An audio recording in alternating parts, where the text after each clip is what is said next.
Welcome back.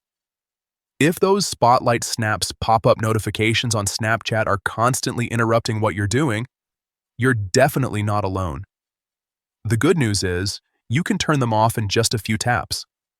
Let me walk you through exactly how to do it. First, grab your phone and open your settings. This is where all your app permissions and notification controls live.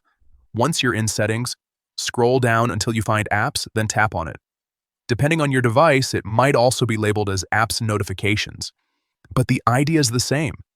Now, you'll see a list of all installed apps. Scroll through and tap on Snapchat. This will open up all the settings specifically for Snapchat on your phone. Next, tap on Notifications. This is where Snapchat controls how and when it sends alerts to your device.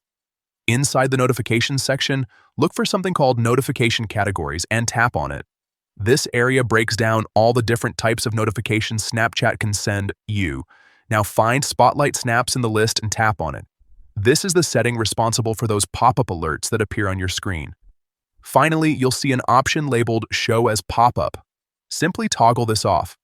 Once it's disabled, Spotlight Snaps will no longer interrupt you with pop-up notifications, though you may still receive them silently depending on your settings. And that's it. No more unexpected interruptions while you're working, watching videos, or just trying to relax. If you found this helpful, feel free to check out more quick tips like this to keep your apps working exactly the way you want.